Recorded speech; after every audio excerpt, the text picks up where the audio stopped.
It is day 4 in your new house. There are still unopened boxes in the hallway. The Wi-Fi barely works in half the rooms. And you are still doing that new home thing where every weird sound makes you stop and listen. Then the downstairs toilet makes a noise that does not sound normal. Not a clog, not a slow drain, a deep, ugly sound. You wait. Then the shower starts burping. Then the floor drain gurgles. Then water comes back up where water is absolutely not supposed to come back up. And in one disgusting minute, your brain has to process 3 separate facts. You just bought this house. The inspection passed, and something under the property is already trying to ruin your week, your budget, and your opinion of homeownership all at once.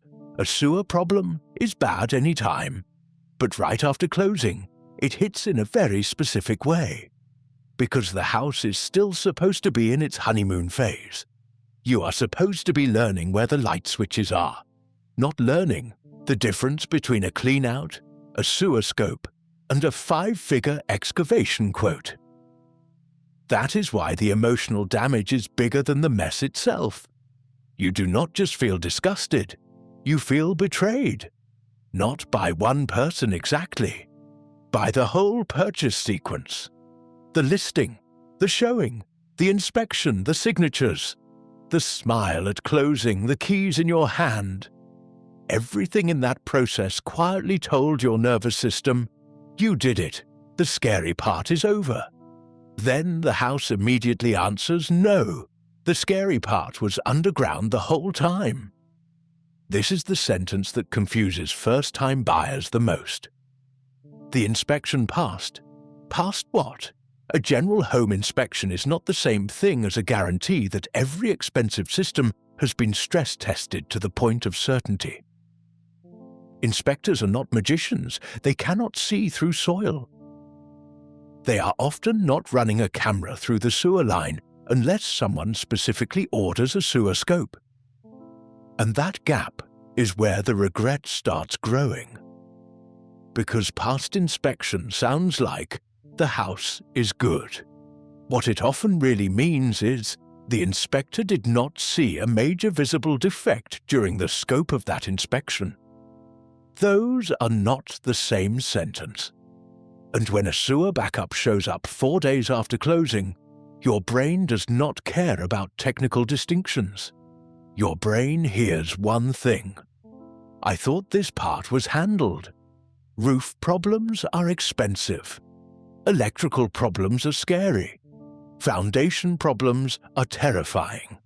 But sewer problems have a special ability to make homeownership feel immediately disgusting and immediately expensive. Because the problem is not politely waiting in a spreadsheet. It invades the physical space. Bathrooms stop feeling clean. Laundry rooms stop feeling normal. The basement stops feeling like storage and starts feeling like threat. Now the house is no longer just costing money. It is interrupting basic human comfort. That is why these moments spiral so fast. A buyer can intellectually handle the idea of repairs. What breaks people is when the repair arrives as a smell, a mess, an emergency call, and a quote you were absolutely not mentally prepared to hear before the first mortgage draft even lands. The first plumber does what professionals always do in these stories. He becomes calm, very calm. That professional calm is not reassuring. It is the voice people use when they already know your day is cooked. Maybe it is roots. Maybe the pipe collapsed. Maybe it is old cast iron. Maybe the line has a belly. Maybe the blockage is only the symptom, and the real problem is further out toward the street. Then the numbers start showing up. A few hundred for an emergency clearing attempt, a scope fee, a bigger quote if the line is damaged, a much bigger quote if the yard has to be opened. An even worse possibility if the city connection becomes part of the story. And that is the moment new homeowners discover that some problems do not arrive like one bill. They arrive like a staircase of increasingly offensive possibilities. This is where the shame kicks in. Could I have caught this? Should I have ordered a sewer scope? Did the seller know? Did my agent mention this? Did I miss something in the disclosures? Was I trying so hard to win the house that I acted like good enough was the same thing as safe? That self-interrogation is brutal, and sometimes it is unfair, because buyers are making decisions inside real pressure. Budget pressure, time pressure, competition pressure, information pressure. When people say, "You should have checked everything," they talk like there was unlimited time, unlimited money, and zero friction in the deal. That is not how buying a house feels in real life. Real life is compromise wearing business clothes. And after closing, every hidden issue makes you relitigate your own decisions, like you are cross-examining yourself in a courtroom. You cannot leave. Once the panic settles enough for you to function, the goal is not to become a sewer expert overnight. The goal is to get organized fast. Document the damage. Keep every invoice. Get the camera scope if it has not been done yet. Figure out where the line responsibility changes between house and city. Pull the inspection report. Pull the seller disclosure. Check whether there were prior repairs, claims, backups, or suspiciously fresh cosmetic fixes near the affected area. Because even if nobody lied, you still need facts. And if somebody did know more than they disclosed, the timeline matters. This is one of those moments where chaos tries to make people sloppy.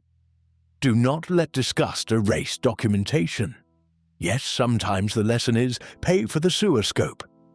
But the deeper lesson is about false closure. Home buying is full of ceremonial moments that feel like certainty. Inspection complete, appraisal complete, loan approved, closing done, keys delivered. Those steps are real, but they are not magical. They do not transform a property into a risk-free object. They just move you from one phase of uncertainty into another. And that is why some people crash emotionally after problems like this. They are not only reacting to a sewer line, they are reacting to the realization that the system gave them many formal checkpoints, but none of those checkpoints guaranteed peace. That is what makes a sewer backup 4 days after closing such a brutal homeownership story.